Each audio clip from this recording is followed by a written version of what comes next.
We are officially less than 6 days away from the biggest pay-per-view in WWE's calendar year, at least one of the big four, at least. I mean, it could be. It might be the best one right out the gate. That I has hope so. happened. I'm hoping so. I am needing the men's to be better than the last 3 years have been. Well, we could talk about what may or may not cause the men's matching. Is it overbooking? Is it the planning? Is it spots that don't fall? I think they try to do too much, but we could talk about why. That is very fair, but we are officially live for another Dual Dynasty review here at the BC WrestlePod networking podcasting conglomeration syndicate YouTube Twitch dumb thing we got going on. Getting bigger and bigger again. You're starting to end the worst. Exactly. Take a deep long breath. Feel like Busta Rhymes out here. Anyways. Welcome to the Biconics. Sorry, go ahead, keep going. I love it. We are here to review this week in WWE from Monday Night Raw and Friday Night SmackDown. It is myself, Mikey, and the Professor this week, who Hi. I love having you on here. Shout out to Minnie. He is currently, life is being a very not fun punching bag to him, but he is getting through it as best as possible. So shout out to him.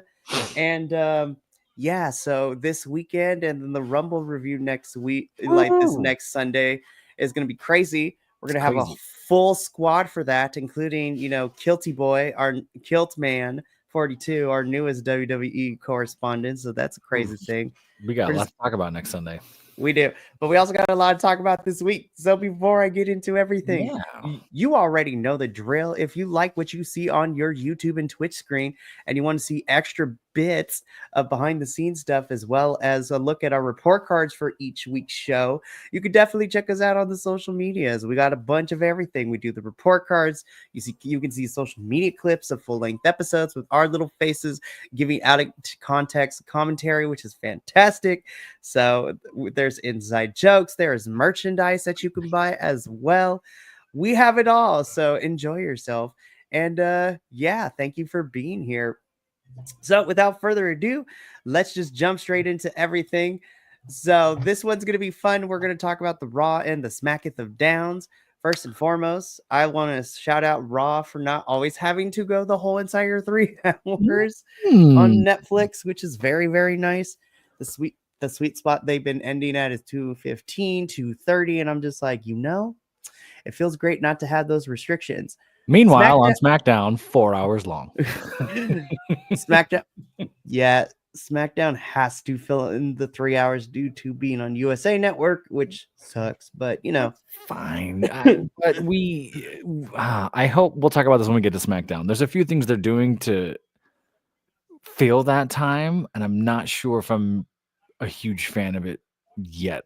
No, we'll talk about it. Yeah, SmackDown. I'm also looking at you. This is like, it's okay to announce more matches. It's okay.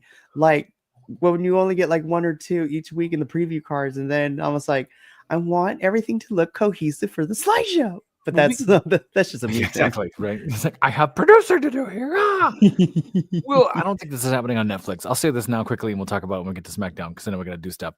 The way some of the promos are being shot and created, I have no problem with the cinematic feel of it. That's actually kind of cool and working.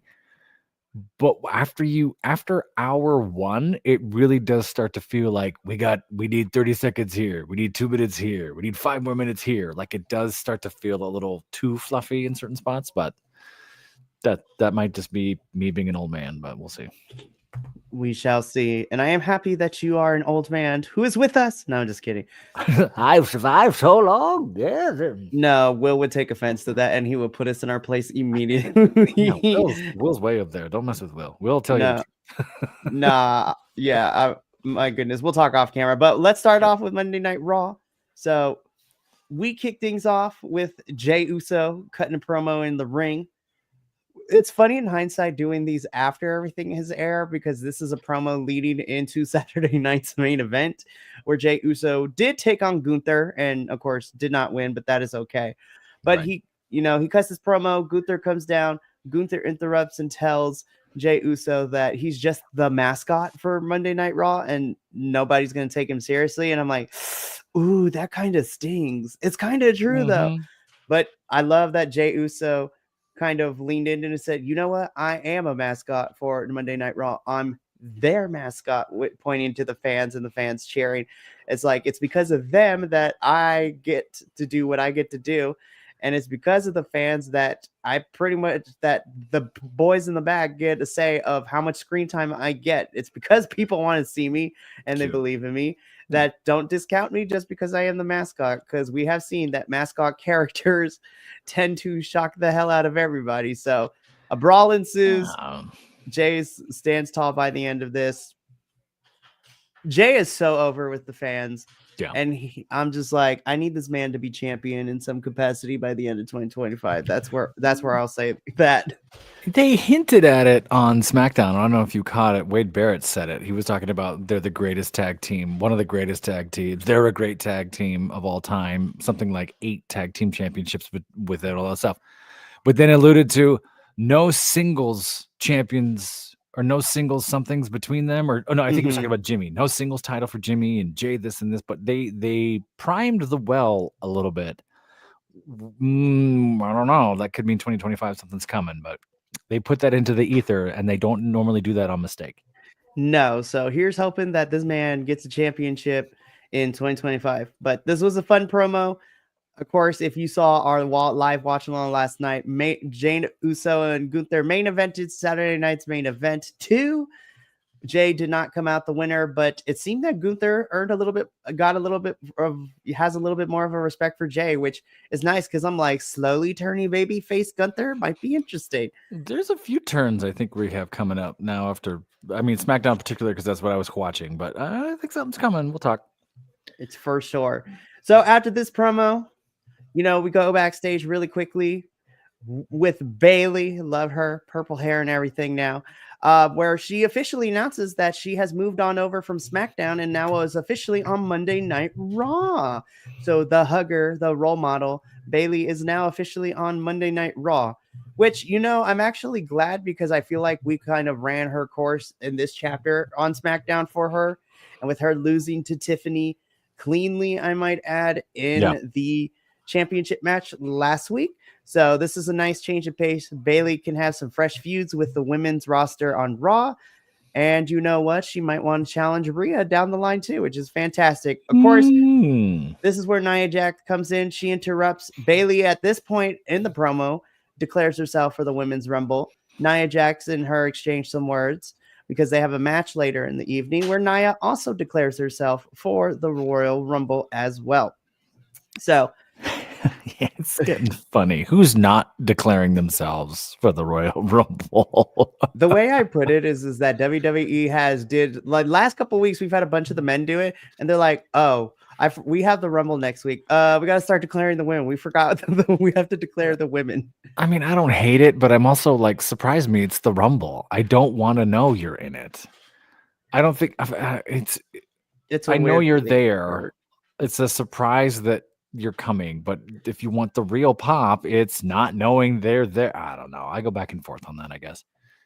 So Royal Rumble season is upon us. Everybody putting their hat into the ring, so to speak.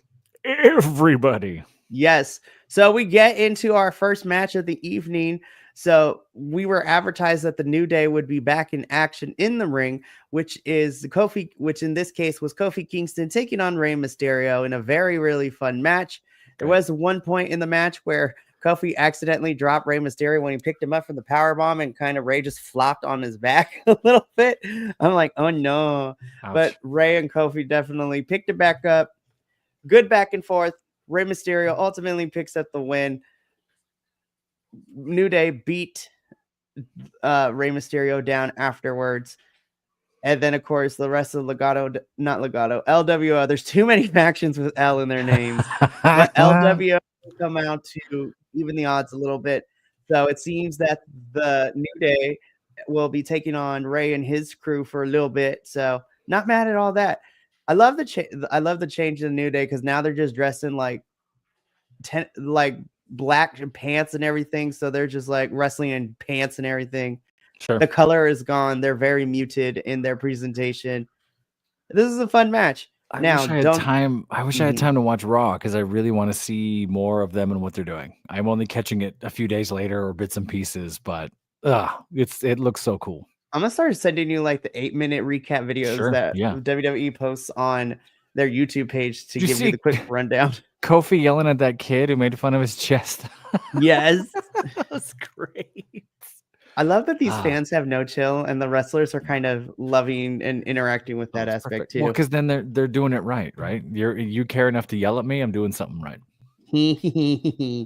we love to see that. So after this match, we go into our next bit where backstage we have a very disgruntled Chad Gable and American Made. After getting embarrassed by losing to Penta El Cero Miedo in his debut, he wants to show that he can take on a luchador. So he is going to go find people in the locker room to see who can help him with all of that.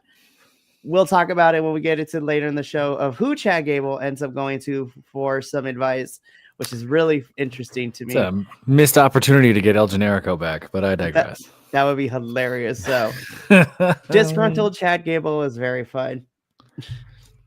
Speaking of which, speaking of his cousin El Generico, Sami Zayn is now in the ring next. So Sami gets on the mic for this one. He cuts the promo talking about, again, he declares himself for the Rumble, and it's time for him to get back to being a champion. And to the surprise of me, because I was like, are we actually doing this?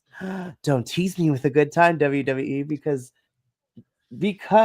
we have Kevin Steen, Kevin Owens, the KO show, if you will. Kevin Owens comes out, and I was like, are we going to fight? Are we going to brawl? Is somebody going to spit in somebody's face? Because last time these two interacted, well, technically they were on Team Avengers, but not no more. But Kevin comes down and he says, look, Sami, I'm not here to fight with you. In fact, further from the truth, I am wanting us to do this together. You know what this is like to not get to your due worth and to not have people believe in you. And essentially, Kevin Owens wants him and Sami to have this partnership in the Rumble. And I'm sitting here thinking, I'm like, I think Sami's turning heel, and I think he might actually join Kevin in the Rumble or down the Rumble or after the Royal Rumble's over. But I'm like, Sami and Kevin Owens as a team, I'm here for it. Or if this leads to them fighting each other at WrestleMania, I am also here for this path. There was a Easter egg in one of the Kevin Owens promos on SmackDown, which might allude to this, but we'll talk about it. No, so I love this. I really, really do. And, we've been saying for the last couple of weeks that now that kind of the bloodline business with Sami and Roman is kind of done a little bit, and what Sami looking to be here on Raw. I was hoping we would get something more for him now that we're kind of done with the Survivor Series bloodline stuff. So right. I'm happy that we do. So we can finally move on from this. Whether we get a heel Kevin Owens, not a heel Kevin Owens, a heel Sami Zayn, or we're going to fight each other, then I am totally here for it. It is fantastic. So let's move on to the next part. Backstage, Sheamus is interviewed where, again, we keep playing the story that he just needs to win the Intercontinental? Yeah, the Intercontinental, which I'm just like, sorry. I'm just like, lots of people. No, you're fine. I was like, are you okay? Oh, you're back. Okay, great. Yeah, so Sheamus wants to win this Intercontinental Championship. Braun Breaker comes up to tell him he's not going to. Spoiler alert, Sheamus does not win at Saturday night's main event. And I'm just like... How was it, though? Was it a good match? Oh, it definitely was a good match. Really? I'm just tired. We're far enough into this review, but I'm tired of them, playing with Sheamus's feelings, and the continual edging of Sheamus for this IC belt is crazy. I'm like, stop teasing the man. Yep. Braun edging Sheamus. That's a video in someone's hard drive. I don't know how long they're gonna play the Sheamus angle trying to get all the belts thing. And we've talked about this on other reviews and stuff like that. The Sheamus and McIntyre thing was what to go with. And they kind of just they had that Sheamus, well, you were there, Sheamus, McIntyre, and Gunther Chop Fest, and then they just kind of split away from it. And now we're 2 years, a year and a half, 2 years later, or whatever, and they're sort of like, okay, what was he fighting for? What was he doing? They kind of just let Sheamus flounder there, which is unfortunate. Yeah, so again, spoiler alert, if you have not watched Saturday night's main event yet, Sheamus did challenge for the IC title, did not win. Really good match. Good. Let this man, like, he better win at WrestleMania, because if he don't win this thing at WrestleMania, I don't care no more. Like, so it's him and Braun at WrestleMania. I don't know, but I think that might be the plan. Because honestly, who else is going to challenge? Is Sheamus in the Rumble? I would not be surprised if he is, but because he won it once before, right? Isn't he a one-time winner? Am I crazy? think he's a one-time winner. Yeah, like way back in the it would be huge to make him a two-time winner. But there's a few other folks in line that we'll discuss. But I wonder if he's in the top 4. I wonder if he's I don't know. Yeah, I think. Well, I mean, we talked about it before. I think Punk's winning the Rumble, but who knows? So we could talk. That's kind of that's the odds-on favorite, right? But right, if it makes sense, they're not going to do it, right? Like we've had this conversation. Well, actually, when we get to the end of it, we'll make we'll talk a little bit about it, because I have my final 4 in my head, but we'll talk about it. So Nia beats Bayley, so which is crazy. And Nia Jax has broken the record on this Netflix era of Raw by being the first heel to actually win on a Netflix Monday Night Raw, because every winner, every match so far has been a face. Well, it's been a month, so yeah. Okay. The match itself was a lot of fun. Really? Well, I mean, it's basically kind of like a shorter, condensed version of the SummerSlam match. I still thought it was a lot of fun. Sure. Nia Jax is as a champion from SummerSlam up until the beginning of 2025. I think definitely has helped her. She's so over with the crowd in terms of getting that natural heat, and she revels in it. The match itself was great. Nia Jax beat Bayley. And she's still progressing, right? She's still working well with others. There's a few. The year has really. I've warmed up to her. She still needs a little work on the mic, in my opinion. She's a little one note for certain things, but as far as in the ring as a heel, she's come a long way. She's doing really well.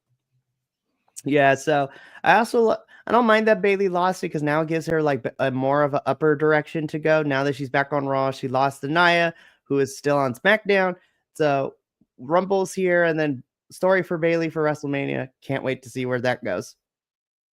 Rhea Ripley is like, nah, Jax, you attacked me at the beginning of the show, so I'm here to get you back.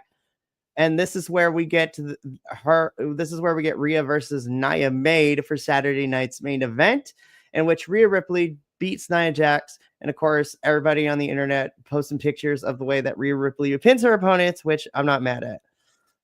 So it was fantastic. Nope. The match at Saturday night's main event was fun. Love that Rhea Ripley is champion. Saturday night main event, good, worth watching.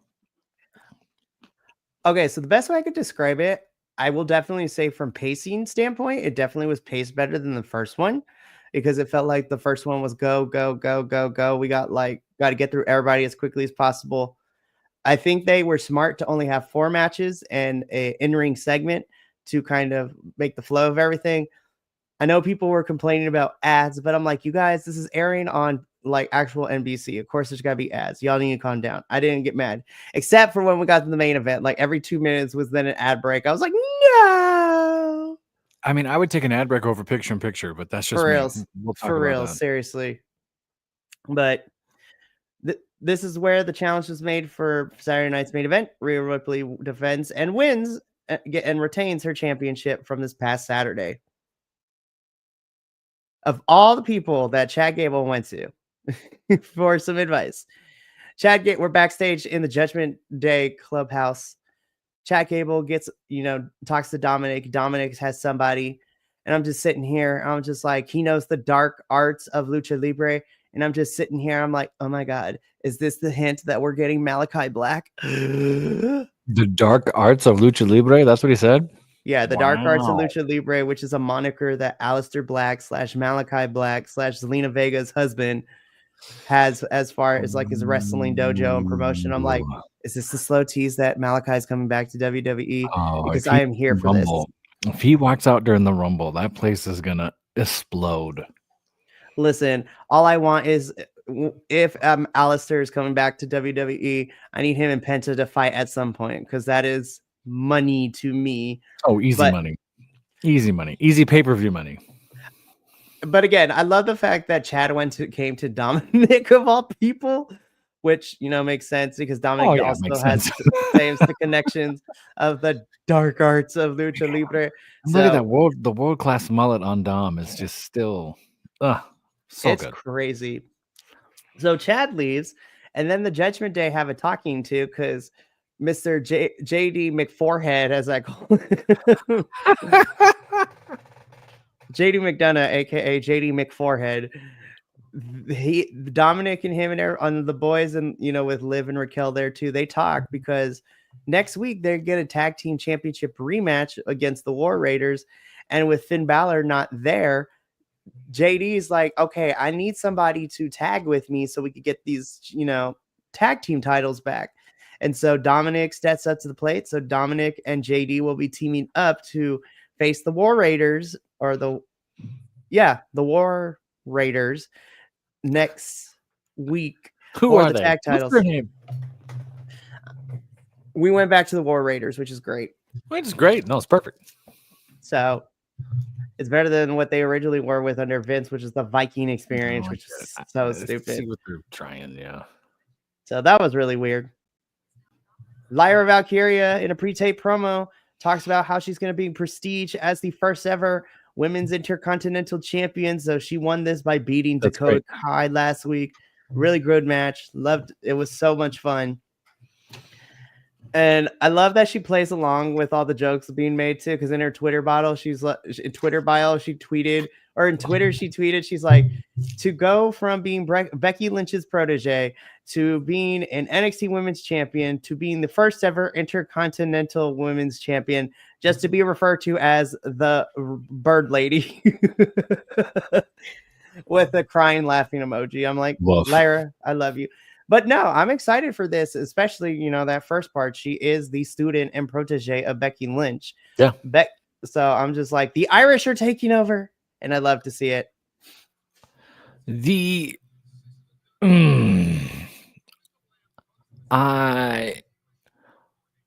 Sorry, I'm trying to articulate this thought that I had. I read not too long ago about lineage of wrestlers and who trained who, and it's not quite like martial arts where it's like who trained you matters type of thing. You can still do your own training in certain spots. And it's almost like the promotion you're in trains you just as much as the trainers you have and stuff like that. But it's interesting to me how that's become, I don't want to say so important, but much more forward than it ever used to be, right? You never really used to hear about that, at least when I was watching wrestling. The last year or two, it's like trained by so-and-so, trained at this and that. Like they really push that now for certain folks. And I get it because there's a respect to other folks, and some of those people are still wrestling and things like now. So it's fun. It just adds another element to it. I think it's neat. It is. I love it. So after this pre-tape package, and we got Pyro this week, but we get our next match, Pete Dunne versus Penta. I mean, it's just Penta in WWE, but I will forever call him Penta El Cero Miedo. I love finding myself like inadvertently doing the Penta walk through my house sometimes. I love it. So happy WWE is treating Penta as the star that he is. Him and Pete Dunne have a really fun match. Good. And yeah, Penta wins with the Penta driver. Love it. It's great. Damn. Good. I'm excited. Like I said, if Aleister's coming back, Penta versus Aleister Black in a feud, like immediately would be great. They can build up to that. That'll happen eventually, I think. Love it. Why is he here? Really quickly, the only reason this picture is here is because he will be on Monday Night Raw tomorrow night. So Great. So we're getting the return of Logan Paul. Great. Next match, Pure Fusion Collectives, aka Team Scissor Kick. Yeah. Taking on Damage Control, which right now is just Io and Dakota right now. Yeah. Where's Asuka? Asuka's still out on injury, and Kairi is also out on injury. So now it's just these two. But thankfully, this match was actually really good. I will say, I don't know if it was intentional or not, but Zoe Stark looked really amazing in this match. And she's been getting a lot of positive feedback, both backstage and the crowd and the internet, who usually makes fun of our lovely little lesbian here. The internet right now is actually be like, I'm kind of here for Zoe's push whenever we get to it. I'm like, that's what I'm saying. She was great in NXT. And then every time an NXT star gets to the main roster, like they get lost in the shovel for a little bit. But she had a really great showing. She reminded folks why she's actually really good. But I am happy to see that Damage Control did pick up the win here. I'm hoping that means that these two factions can go on and do something else, because it feels like we've been feuding with them forever. Yeah, they're gonna milk it, but we'll see where we're going with this. I'm glad Zoe's getting her due, though. I agree. And I'm happy to see, because I was a little worried. I was like, I'm hoping that we have a lot more for Dakota and Io too, especially Dakota. She was in the finals for the women's IC tournament. She didn't get to be the champion, but I'm hoping that she will get back there at some point. And hopefully at Rumble and post Rumble, we can see where their WrestleManias are going to lead. I want to see Dakota on the card in some capacity. Yeah, no, I agree. Especially since we need Lyra's first challenger at some point. So after this match, we get into our main event, which was Seth freaking Rollins versus Drew McIntyre. This was actually a really good match. Super fantastic. I was surprised to see Seth win here. I'm not going to lie. I was expecting Drew to win, because there's rumor online is that we're going to get a super group of Drew, Seth, and Kevin Owens at some point as the people, as the I did nothing wrong club, so to speak. But yeah, I was very surprised that Seth won here. And that was due in part to Drew McIntyre was trying to pull some shady stuff. Well, actually, no. After the match, he began to beat up on Seth. Sami Zayn comes down for the save. Drew beats Sami up to allow Sami to kind of compose himself. Drew gets in the ring, grabs Seth by the face, and be like, "It's not your fault, man." Like, literally, word for word, "It's not your fault." It's just like, you are not to blame for everything that has happened to you. Like, playing games with Seth. I'm like, And he's saying to this with Seth in the corner. And then we see camera cuts back. Sami tries to run into and does a haluva kick, intending to hit Drew. Drew, with his spidey senses this, gets out of the way, and Sami accidentally haluva kicks Seth. And so Seth gives a death glare to Sami. And I'm just like, I'm going to wait until Monday Night Raw to see how we address this. But Seth, we cannot go down that this is Sami's fault. So we'll see what happens with all that. Because Sami and Seth have not been on the same page for the last couple of months. And Seth has been so against Sami, especially when Sami asked Seth to help Team Roman at Survivor Series. And so we've kind of seen a continuation of this fallout, which I like.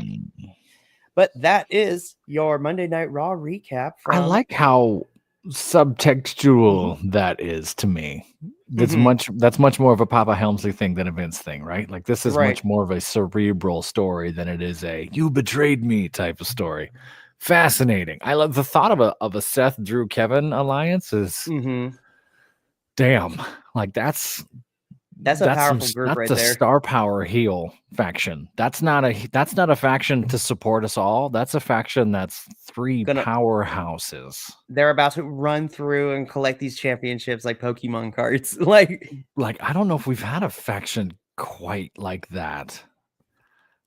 I mean, you had the Legend Killers, right? Which were, in their time, they were just up and coming, but now they are who they were. DX, of course. So I'm trying to think of a faction that's all title holders like that.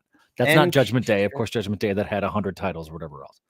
And they're more of the comedic. But yeah, the potential of a Drew, Seth, and Kevin Owens factions, that's like a very strong heel faction with some credibility. It's not a joke faction. It's not a in-betweener. Oh, they're heels, but they are funny.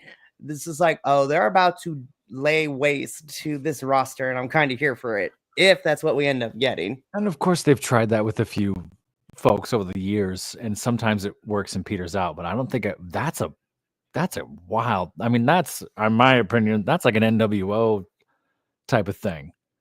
That's huge. Wow, we'll see. So we'll see. Like I said, that brings us to the end of Monday Night Raw. So now the professor can be in the conversation more as we move to Friday night SmackDown into last time on As the SmackDown Turns. This SmackDown, now that it's 3 hours, it's like each hour is different now. Hour 1 was a wrestling show. Hour 2 was a soap opera. Hour 3 was mostly a wrestling show. A grab bag of whatever. Ended like a soap opera, right? Oh, so absolutely. The way they pulled that stuff together. So let's jump into it because SmackDown didn't waste no time because we opened with Mr. The American Nightmare, Cody Rhodes, Joe Tessitore in the ring. So, of course, Joe and Joe and Wade Barrett are our SmackDown commentary team now. Michael Cole and Pat McAfee are on Raw. And at least for the last 2 weeks, Corey Graves has gone over to join Booker and Vic Joseph on NXT, which is crazy. Anyways, there's some drama there, and I'm reading reports and things, and I get it, I guess, but I really like Corey Graves. I don't know who knew that the announcer drama was just as heavy as the wrestling and juicy, like for reals. Like, damn. But anyway, yeah. So Joe Tessitore, who I have actually grown to really like as a commentary aspect of WWE. I know people gave him a hard time when he first joined for like the first couple of weeks, but I was like, you know what? I like him. I'm warming up to him. Yeah. Him and Wade are doing pretty good as a duo, so I love that. But when he showed up, he was a little too carny when he showed up. Now that he's leaning more on the like I'm calling a live sport thing, it's starting to work. Oh, absolutely. So Joe's in the ring. He interviews Cody, talking about his family history, and asks him, is he ready for Kevin Owens at Royal Rumble in this ladder match? So Cody basically cuts the promo that we know him for. That, what do you want to talk about? He talks about his family history, how he's worked for this title. But he says the correct question is if I'm not ready for Kevin, it should be, is Kevin ready for me? Because Kevin Owens has already have a history of, being in ladder matches. So he has the advantage there. But what Kevin needs to understand is that since he's playing these games with Cody, he needs to realize that Cody has more to lose than, Kevin. And Cody basically warns Kevin that if he's not careful, he's going to find himself in the ring with somebody completely different. And so Cody's to the point where he doesn't want to talk to Kevin. He just wants to throw ladders at his face. And I'm like, I'm here for American Nightmare Homelander Cody. This felt like the beginnings of a heel turn. This was talking about, hey, I have a dark side. Hey, he said something about being mean. I used to be mean, or there's a mean something. I can't remember what he said. Something alluding to I could be a bad guy too, sort of thing. I don't know what the turn is. But give me Homelander Cody. Or if it would work, but there's an element of that's the only place left to go. And now we're seeing cracks of it too. And this is a theme throughout SmackDown. There's lots of hints of, oh, are you going to turn? What? And none of them are heavy-handed. They're all pretty subtle. We'll keep talking. Subtlety ends up being the greatest thing. So Cody ends up by telling Kevin to his face, like looking at the camera and saying that, basically kind of impersonating his inner Asuka. Is like nobody is ready for Cody Rhodes type of thing. Inner Asuka. Which, I love Asuka. We miss her. I can't wait. You ready for Asuka? Anyway. No one is ready for Asuka. I love it. But I like this promo from Cody. Man, I cannot wait for him and Kevin Owens to kill each other at Rumble. It's going to be great. Smart idea to have a ladder match. It's going to be fun. So after Cody cuts this promo, we get into our first match of the evening immediately. Oh, God. Motor City Machine Guns versus the Yes Boys. Pretty deadly. So I love that people are posting memes like of just sad children and other things. It's like me anytime I see a Pretty Deadly lose again. Like, right. Folks are upset they're losing. Yeah. I still believe that we're building to something because, you know, Pretty Deadly keep getting beat down. They're starting to lose their patience with DIY, who have been lying to them about having their back. Go ahead, keep going. Go. Spoiler alert, I think Pretty Deadly find themselves inadvertently helping Motor City Machine Guns at Rumble during the 2 out of 3 falls match. I think they're going to face turn. They alluded to it in what they were talking about. They said something about this and this. And then wasn't Apollo Crews last week? You don't need them. You don't need this. You don't need that. Yeah, Apollo Crews told them is like, you guys need to stop being so gullible and stupid. They don't have your back. They're playing you. And if you keep believing them, you're going to find yourself at the short end of the stick all the time. And then, of course, that's when Johnny beat Apollo up. Yeah. We had that. And then we had this other segment that was right before this match where there was just an element. They were talking to DIY. Yeah. There it is. So they're doing it slowly, which is great. If you can face turn them legit, but the crowd's gonna go nuts. You will do no wrong with them. The problem is, as heels, they're dumb, silly heels. As face, what are you? If they could sort of echo what New Day did for 5 or 6 years, right? Where it's sort of like we're fun but different type stuff. I think they might be able to pull that off. And they don't have to be dark or deadly or pretty ugly or change whatever they're doing, right? They can make it pretty cool.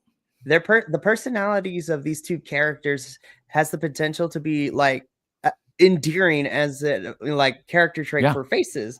I was just like, oh, they're dumb, but they also know how to fight in the ring. Like, which makes sense to me that they might have pulled away from Tiffany just to keep Tiffany heel, and then them maybe turning face. So they might have been like, we got to pivot. If we're going to go here, we're going to go there. Yeah. So, which still makes me sad because that's a hell of a power couple. Oh, absolutely. I think we'll get them eventually, but I thought the match itself was really fantastic. Again, I love that it was a lot of back and forth. Good on Motor City Machine Guns for allowing Pretty Deadly to shine. Of course, Motor City Machine Guns do pick up the victory here, which at this point of the show, they pretty much have beaten every single tag team on, Friday Night SmackDown. So I'm pretty sure they're in line next to get their rematch against DIY because they've beaten the Street Profits. They've beaten Pretty Deadly. Last week, Motor City Machine Guns beat Legado, so the Los Garzas. So, spoiler alert, we do get that officially made down the line, which we'll talk more in detail when we get there. But this is a fun match to kick off, Friday Night SmackDown. Great match. I had a lot of fun watching it. I haven't seen Pretty Deadly in a minute, so it was really cool to see them do more stuff. They're lots of fun. They worked really well with them. I know Motor City Machine Guns, the initial knock on them was they're too short guys. It's like, no, they're still great. And a match like this really shows like, oh yeah, they're fantastic. I like everything they're doing. So absolutely. There's a few spots they called on the fly. I'm trying to watch it now. I'm trying to remind myself. There's one or two things that Alex looks right at him and goes, and you just see, I'm forgetting their names, are Pretty Deadly. One of the guys in Pretty Deadly just goes, oh, okay, yeah. Like there's a whole nod of like, and then they go and do it like it was nothing. Like, oh, wow. I can't remember that spot, but it was just fun. People, of course, for like the four of us that watch NXT UK, like the Pretty Deadly are funny characters, but they are actually a really good tag team. And I'm glad that SmackDown is kind of treating them as such. I mean, they're still silly characters right now, but they are a good tag team. There's a reason they were one of the longest reigning NXT UK tag team champs ever. It was they're really great. So fun match. It was a great way to kick off SmackDown. The trade window is still in effect because backstage we find out that The Miz has been, to his dismay, has been moved over to SmackDown. And he's like, but this is where the Wyatts are because the Wyatts also got moved over to SmackDown. And Miz has been trying to stay away from the Wyatts. So Nick Aldis, I love this. He just gives no flying F's. This is like, here's my advice. You better find some friends because the Wyatts are going to come for you. And he's like, but I'm not going to help you find people. You got to do that on your own. I'm like, better go make some friends. Yeah. I'm intrigued to see where it goes. We haven't seen the Miz in the ring in a long time. We've just seen the Miz as character. So I want to see where this goes. Hey, you know what? U.S. title feud with Shinsuke would be crazy. Anyways, that would be good. Yeah. So more fun stuff. Kevin Owens comes out, gets in, yells at Joe Tessitore's face, which was a funny meme. He also gets into the face of our celebrity Matthew McConaughey, who was also in the audience. McConaughey, who dishes it out right behind him. So good. I was like, it's crazy because Matthew McConaughey gives me chill vibes, but he also gives me, he's got a knife in his boot just because he can. Like he will smile and stab you if you look at him wrong. He's that happy, calm murderer, right? He's just all Texas chill, and then you just know that he's going to stab you. One Easter egg thing I think here is that Heart Foundation jumper that Kevin is wearing. I kind of want it. I'm not going to lie. It's a huge throwback. I saw that and went, oh, what's that mean? So if we're going to end up getting a Canada faction, if we end up getting a Kevin Owens heel, Sami Zayn heel. Give me that merchandise. Give me that Canada found whatever that your name's going to be. You can't go Heart Foundation, but like whatever that's going to be. I think that was the nudge of Sami Zayn forever, and that they might be doing, I don't want to say Mounties or Quebecers, but some sort of Canada versus the world thing again. Yes. Ooh, I would love it. That's where my head went with all the subtleties and stuff we got going on. Yeah, so here this just sets up our main event because Jimmy's like, bro, like you talk all this mess, you attack me, so we're gonna fight later tonight. So that's essentially what this is. Okay, but again, okay, thanks, bye. Basically, yeah, this was after Kevin goes on a tirade against Cody, which is crazy. And then he even yelled at Shawn Michaels and got hit in his face, and actually attacked Shawn Michaels on Saturday night's main event. And of course, really? And then of course, Cody came in to help, and of course, Kevin was met with a really good looking sweet chin music from Mr. Shawn Michaels. I was like, yes, Gene's dad, I love you. Did he really? Shawn threw us. Oh. Now he almost looked that up. Kevin almost gave him a pile driver, which was crazy. I was like, oh my gosh, if he actually gives Shawn Michaels a pile driver, that'd be nuts. But Poor Cody Shawn. Came in for the save. And Shawn's up there too. Wow. Love it. So it's like, yes, Gene's dad. Love it. But this sets up our main event, which we're going to talk about when we get there. We get another match. This is a women's tag team match. So Michin and B-Fab, who are now homies and besties, which I love, take on our women's United States champion, Chelsea Green, and her bodyguard, Piper Niven.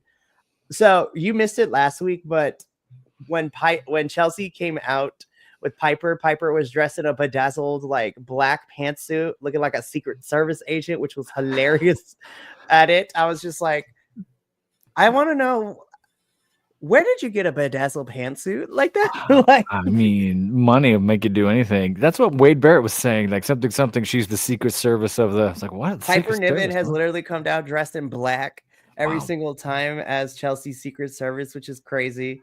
This was she's the U.S. champion. Yes, so I get it. Chelsea's doing really good with this whole like over the head America thing, but not in a way where I want it to go away. Because Chelsea's funny with it. Yeah. She had a whole State of the Union address where she wore like the Statue of Liberty crown on her head. It was so funny. So this match was really fun. I thought this match was fun. Mm-hmm. I didn't have problems with it. I think B-Fab had a few moments in the beginning where I was like, hey, get your head in, because I know she's still working on some stuff. There's one or two punches that straight up missed. They were just whiff. And I was like, well, look good though. Maybe nobody noticed. We did that. I'm just kidding. I mean, because the camera's going to catch it from where it is. I'm sure the crowd didn't notice. No, this was fun. I had no problems with it. The promo right before, I was like, they all just need more reps. It just felt very cold to me. Minchin, we've heard her be good on the mic. She just came off and I will see you in a minute. And then they leave. And I was like, okay. Could have done a little more. Yeah.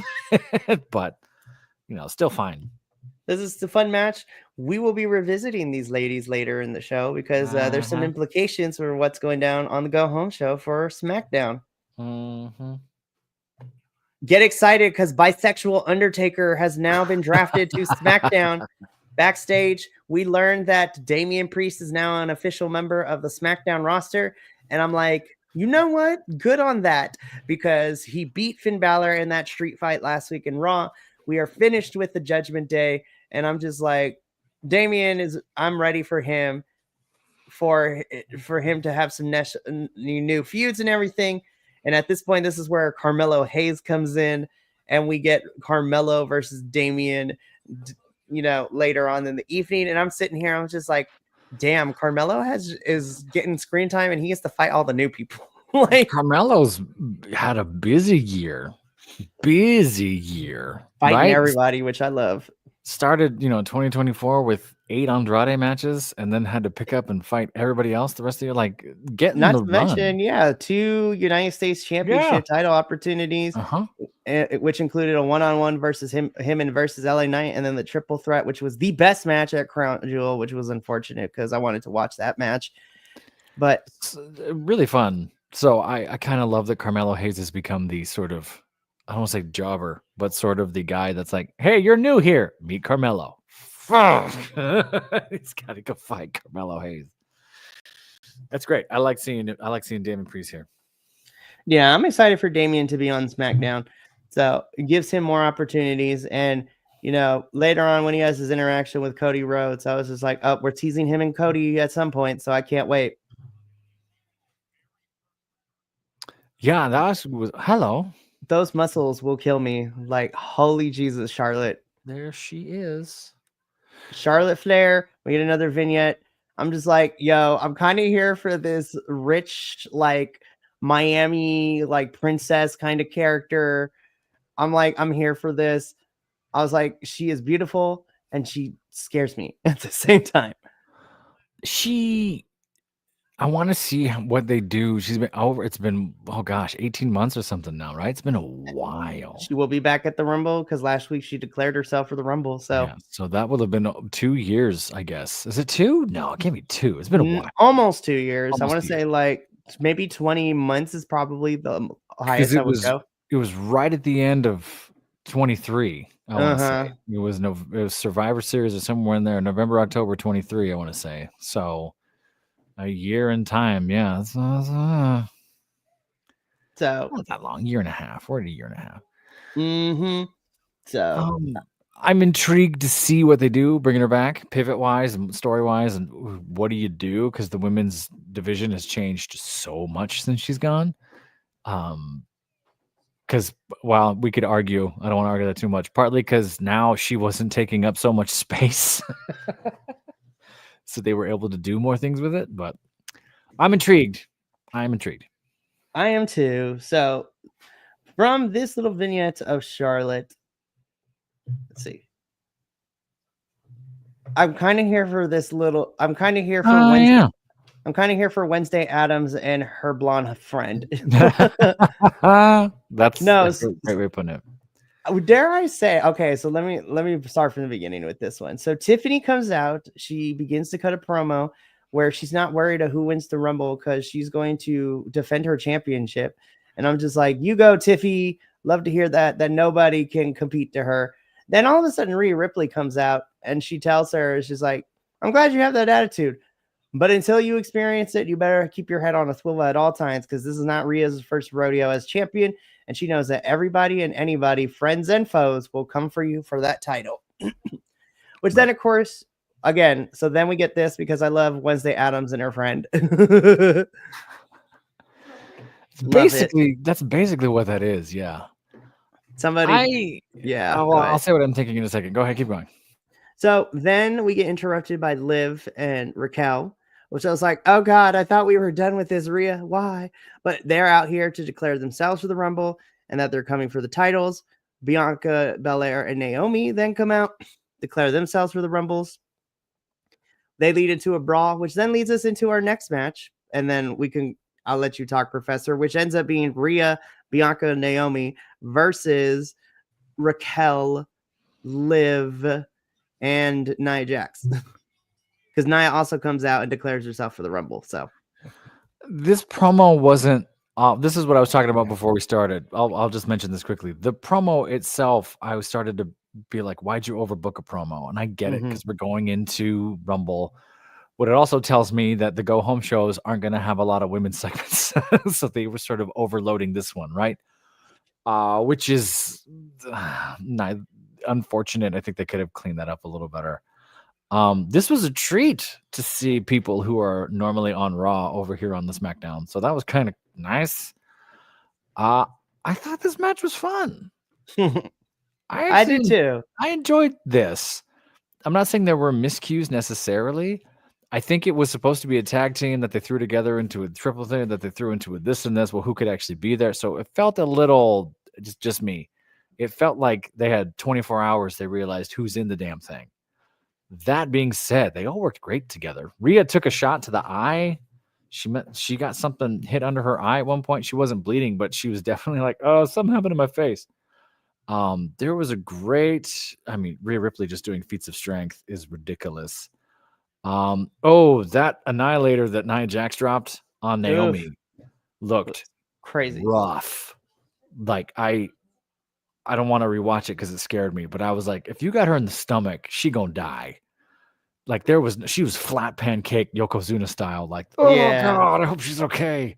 But the most devastating move in sports entertainment, the surprise roll up wins again, which is which allows Liv, Raquel, and Nia to pick up the win here, of course. Yeah. So, yeah. I didn't hate this. I thought it was fun. No, I agree. It gives the women something to do. As I know, like when we do this every year, both men and the women kind of just wait for the Rumble because the Rumble is the big thing. Yeah. And then we get into everything. Then we start building towards WrestleMania because winners pick.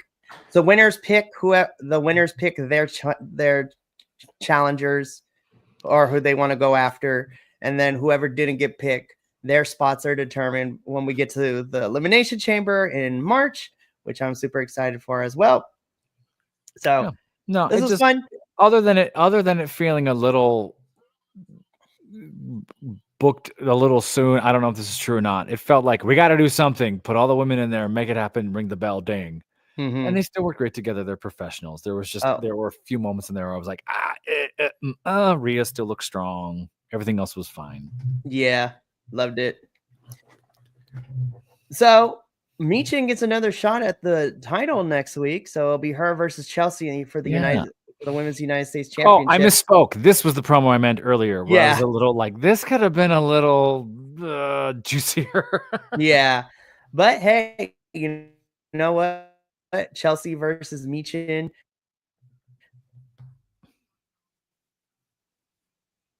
So, yeah.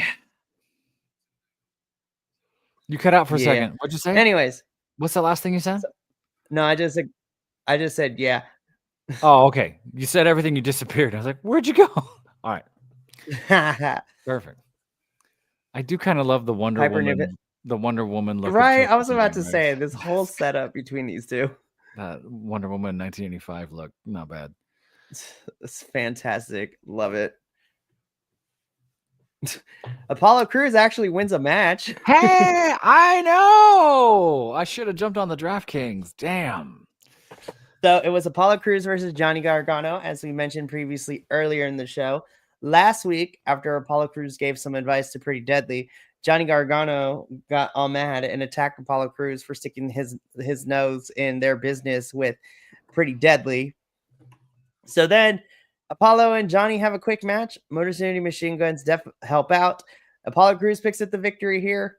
I love how smug Alex Shelley looks. That's so good. I mean, they didn't really help. They just walked to the ring and everyone distracted them in that split second. That's true. Which allowed Apollo Crews to win. It was fine. I kind of want more Apollo Crews on my TV. I do too. I honestly think that they probably don't know what to do with him because I'm pretty sure whoever it is backstage, because remember it was him and Baron Corbin that looked like they were going to be teaming for a little bit. And they were great together. They were, and then the WWE did not renew Baron Corbin's contract, which was crazy. Bishop Dyer is going to be a bad man. We'll see where he goes. I cannot wait. I mean, we saw him at the People versus GCW. I would love to see him go to a Bloodsport event, but that's a whole different company. So This was a quick match to get Johnny Gargano mad, which was fantastic to watch. So we're going to put a pin in you, Johnny Gargano, because we're going to come back to you and Motor City Machine Guns in a hot second. But first, this is probably my favorite match of the whole for SmackDown. This was a really good match. This was great. This was really, really good. This was such a strange promo leading up to this walk and talk weird. We did. For some reason, they don't let Tama talk. Jacob does all the talking. Fatu does all the talking coming down, and he's like, yeah, we're going to a match, but don't forget, I got a match tomorrow, by the way. And kind of calls him out, which makes sense in a minute. It just felt awkward to me. This was another one of those segments where I was like, all right, guys, I know I told you we got 30 seconds. We actually got to feel 3 minutes. And they went, oh, okay. So they walked a little slower. They talked a little more, but they did it. It's fine. Match was great. Him and LA Knight worked super well together. LA Knight was the contrast between LA Knight cutting a promo and Fatu or anyone else. LA Knight is just so crisp at that stuff and just gets the crowd under him so damn fast. It's just ridiculous to see. Well, it's absolutely just as impressive as the matches, right? So how do you just use words and then, like a bard spell or some crazy thing? Match was great. I actually really enjoyed this match. If it had gone an extra 5 minutes, it would have been like a pay-per-view. It would have been like the LA Knight. You know what I mean? Like it was that same feel to this, which is fantastic. Love it. Before we go, I'll ask you this. You can answer me off the air too. Where's Tongaloa? He's still out on injury. Still? Yeah. So right now it's just Tama Tonga and Jacob because Solo is in his Depression Boy era. Fatu broke his ankle, still hit a super kick with it, and came back the next week. Tongaloa's been out forever.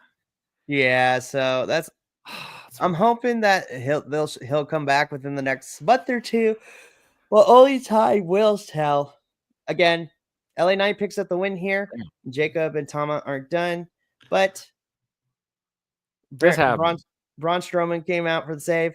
These two have a stare down, which led to their match at Saturday Night Main Event. It was actually really fun. Was it? Braun Strowman would win by DQ because Jacob kept throwing like the Rikishi butt into the corner spot, and the ref's like, no. So Jacob's like, forget this ref, and yeets him over the rope, which is crazy. The ref calls for the bell because Jacob put his hands on it. Braun Strowman left with blood all over the place because he was Rikishi bumped a couple of times. He got hit with 3 moonsaults from Jacob at the end of the match. I'm just like, oh, Jacob killed Braun. That's crazy. Wow. Maybe I gotta go dig that up. That sounds remarkable. I was like, that is how you build a monster. I don't know if anyone's going to remember this. There used to be an ESPN show called Sports Science where they would just break down all these stats and things. And I don't know. I didn't hate it when they did it for them because it's sort of 6'8", 6'2", 388 pounds, 261. Normally you want to do that to really compare.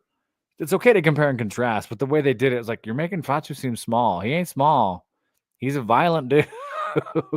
We have seen him kill other people for less. Yeah, so I see what you're doing here. It just kind of got a little bloated and didn't quite come off the way it was. I'm glad this match was good, though. I got to go dig that up. I have it on the Peacock. Yeah, it was a lot of fun. Yeah. So then this happened. Miz is trying to find people. He does end up convincing Grayson Waller and Austin Theory. Grayson Waller looking like 1982 Tom Selleck. Come on, Magnum PI. Killing that was for reals. I love it. But as he kind of convinces them to join his team to take on he doesn't tell him it's to take on the Wyatts.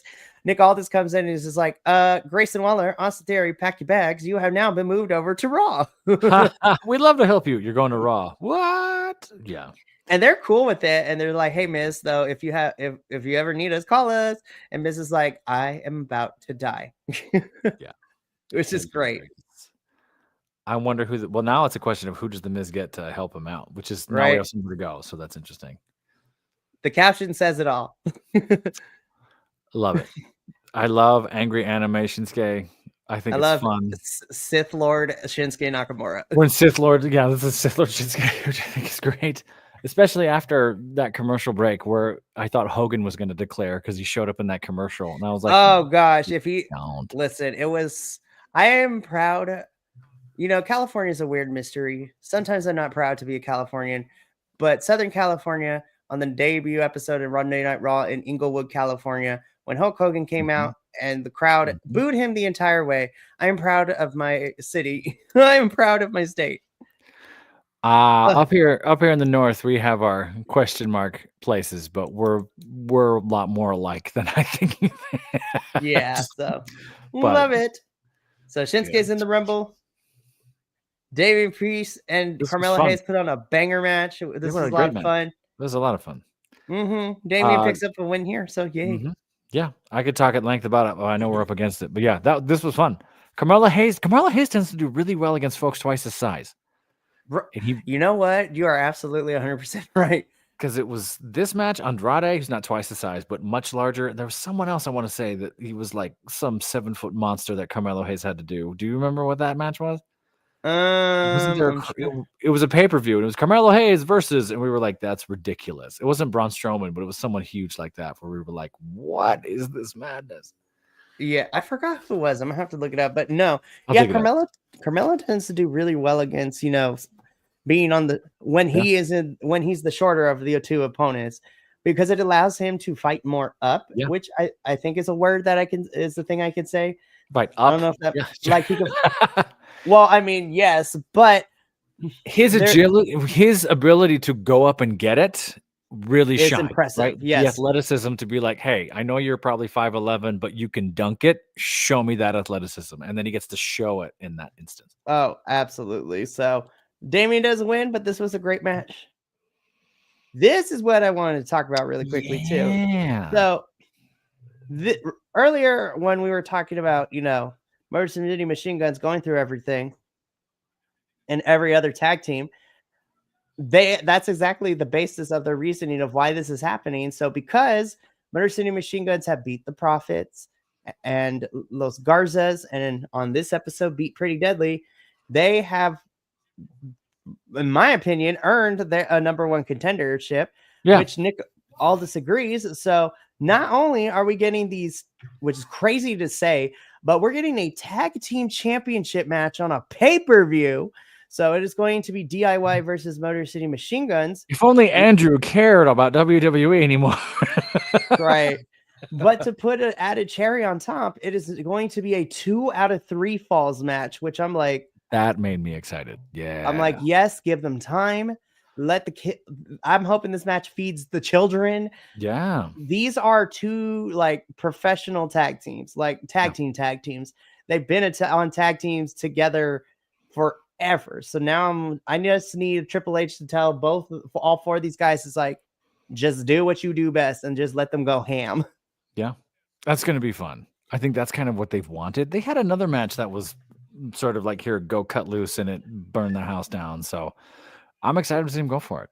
I wonder how much time that really means if it's 2 out of 3 fall. Right. Or if they're going to do the whole someone gets pinned the first 30 seconds thing and then we milk it after that. Or if they're going to let him run. Like if they're going to give him a good, 16, 17, 18, 19, 20, like they're going to let him play. This could be something special. Well, I would be surprised if they didn't, because I wouldn't be upset if we only got the 4 matches for Rumble, which is the Cody Kevin Owens ladder match, this 2 out of 3 falls, and then you have the men's and the women's Rumble, which are like an hour and some odd change. Usually about in the hour, yeah. So, usually Royal Rumble, even with the Rumbles, is the shorter of the big 4, right? Because the other ones end up getting overbooked as the year goes on, and WrestleMania will always be that. But yeah, we'll see. So I'm excited. We get this match made for the Rumble. This does lead into our main event, Kevin Owens versus Jimmy Uso. This was a fun match. Kevin picks up the victory. Him and Cody brawl to end the show like we have every week. Yeah. Also fun. Nothing out of the ordinary here. 2 great workers working great together. Kevin Owens doing the all right while holding Jimmy in some hole was fantastic. I also love that he quoted Naomi. He's like, feel the glow. Get it? That shirt. Yeah. The global. Get it? It's like, oh my God. I would laugh so hard. Naomi and Kevin Owens as a tag team would be fantastic. They just troll. The way that Kevin trolls his friends in these matches so good. Is just perfect. And it's funny because Jimmy and Naomi are married, so that's what I'm saying. Yeah, it's perfect. So him and Cody brawl to end the show. That brings us to the end of SmackDown, and that brings us to the end of this week's episode. Yeah. This is a really fun week of WWE television. So before we go off the air, Professor, in 6 days, the Rumble is here. So myself and Kilton, hopefully you, it's going to be a fun watch along. But let's talk about our predictions really quickly. All right. So I'm going to send out that form officially later in the week. But so far, we only got 4 things. So let's start with Motor City Machine Guns and DIY. 2 out of 3 falls. I think they keep the belts on DIY, even though I would love to see Motor City Machine Guns get the titles back. But I agree. I think DIY retains. I think they do. I think there's a Pretty Deadly sighting. I think we might very well see the Pretty Deadly face turn happen. I also think we might see a glimpse of the Profits in some capacity too. That's possible too. I think it's not just them, right? They're gonna some of the tag teams are gonna appear in there, but I would love to see the Pretty Deadly face happen right now. That would be so good. Excuse me. You're fine. I'm good. I'm just super excited. So I agree. I think DIY retains, but I do want to see this Pretty Deadly face turn happen. Something that's in my head, I think it's easier, but I honestly could go either way. Kevin Owens versus Cody Rhodes for those championships in a ladder match. My inclination is to say Cody retains. What I'm hoping is that this match brings out more of a viciousness to Cody than we've seen before, which I'm hoping that is the case. I want him to destroy Kevin Owens with ladders, punch him in the face. I want this to change Cody Rhodes to slowly push him further into Homelander Cody. I think so. I think that might happen. I think that can happen. I think this is where we see the Sammy Kevin Owens. Yes, that is also very true. I think this is all hell breaks loose. Everything happens. And I think Cody retains. Sammy shows up to stop Cody. Sammy turns on Cody. Yes. It's possible. It's possible, but I think some plot line thing's gonna happen here, and I wonder if it's that. And then of course we have our men and women's rumble. The women's rumble. I can't pick a singular winner, but I do have my final 4 in my head. So my final four I think is going to be Liv, Bianca, Charlotte, and Becky Lynch. I think Rumble is where we see Becky return to. I agree with Becky, Bianca. I do think those two are the 4 there for sure. Who else did you say? Liv? Yeah, so in my head, my final 4 is Liv, Bianca, Charlotte, and Becky. I'm gonna write this down so I stay honest because I'm picking this up on the top of my head right now. I think it's I'm gonna say Naomi. Ooh. I'm gonna put Naomi in there. Naomi, Bianca, and what did I just said something. Becky for sure. Yeah. I'm gonna put Nia in the top 4. I think they get Nia there. I think Charlotte's the top 5 or 6. I'm even gonna call it. I'm gonna say Charlotte eliminated 5. Ooh, she almost makes it to the final 4. I think that's gonna be a huge plot line there. Outside of that, I don't know. I think maybe this is finally the Bailey Naomi betrays Bailey thing, or maybe there's some sort of something there. But I'm gonna go with that. Yeah. Then for the men's, it makes it a lot harder. So the same thing, I do have my final 4. Yeah.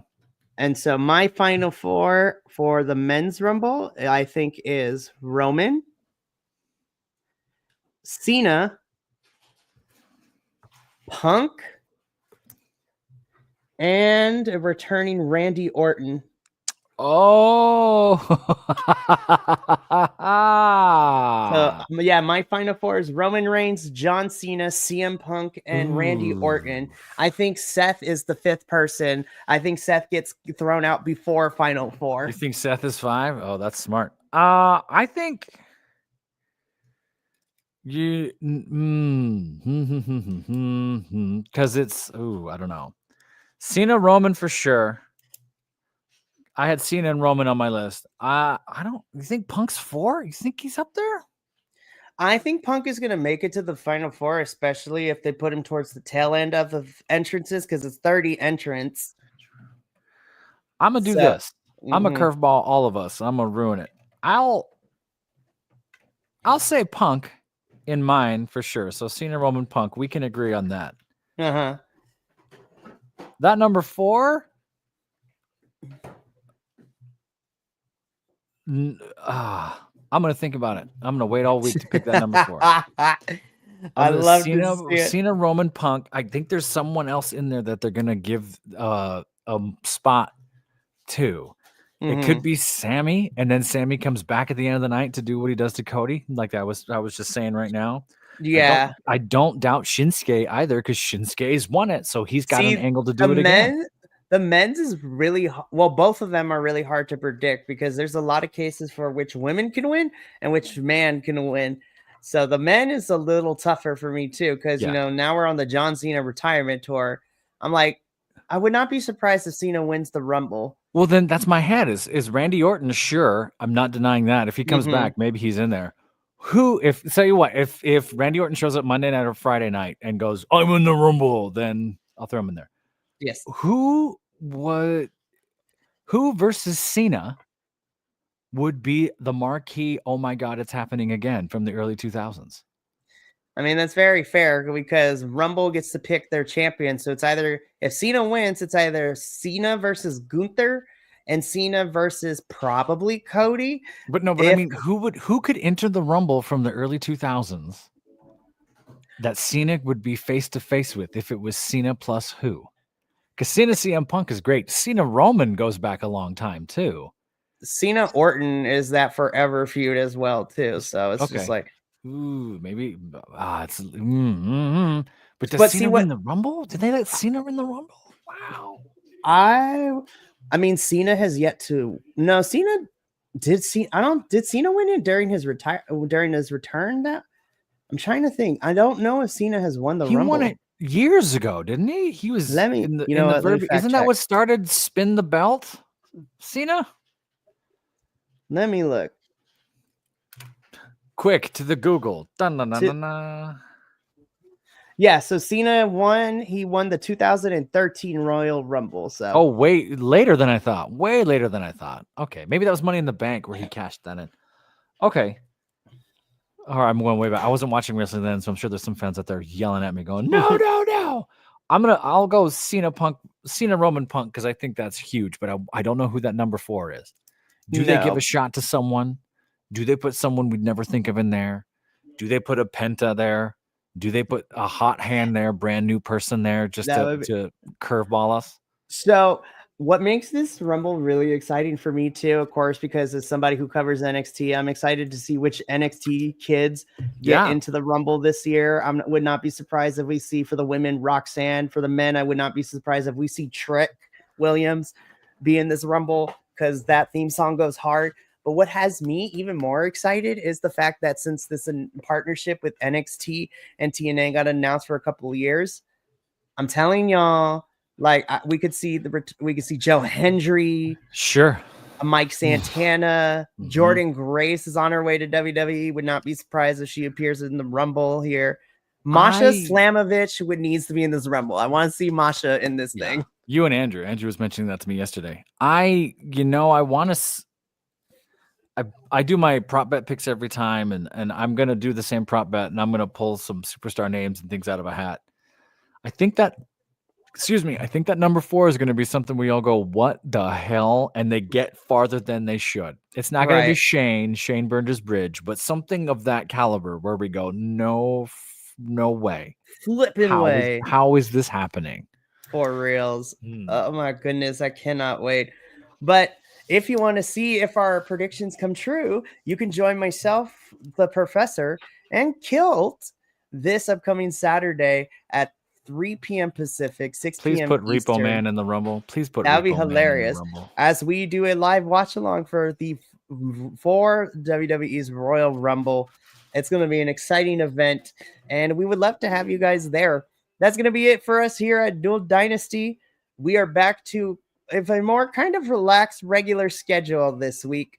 Later on tonight, myself and Adolfo will be doing the first podcast of 2025, where we talk about our favorite, best, worst promos ever. So we get to talk about really bad promos, which is hilarious. What time tonight? We go live 5:30 Pacific. 5:30. Yeah, so I'll text you if I'm back in time. I'll text you. Heck yeah, because I think it'll be fantastic. And then, of course, we got our regular scheduled reviews this week. Tuesday, me and Professor will be covering really great AEW television programming, especially, the Timeless one is back, you guys. Timeless Tony Storm came back on Collision. It's crazy. Oh my goodness, it is amazing. On Wednesday, you have your NXT and CMLL reviews. Thursday, as of right now, Andrew and I and whoever else can join us, we'll be reviewing GCW live from London as GCW and Progress Wrestling go head to head in this crossover event. If we see Simon Miller on GCW, oh my goodness, I would lose my mind, especially because he is a champion in Progress right now too. It's crazy. Then on Friday, we are back with TNA, myself and Will, as we are now in this new era of TNA, which is going to be a lot of fun. And then this Saturday, as I mentioned, is the Royal Rumble watch along, with the review being the following day on Sunday. So instead of a regular WWE recap episode, on Sunday, we will be doing the Rumble review. So I'm excited. This is going to be fun. But that's going to be it for us here. So for myself, the professor, and the rest of the BC WrestlePod family, remember, take care of yourself, love one another, stay iconic, and more importantly than anything, you always deserve to finish your story. We will see you later. But until then, sayonara, adios, and we'll catch you next time.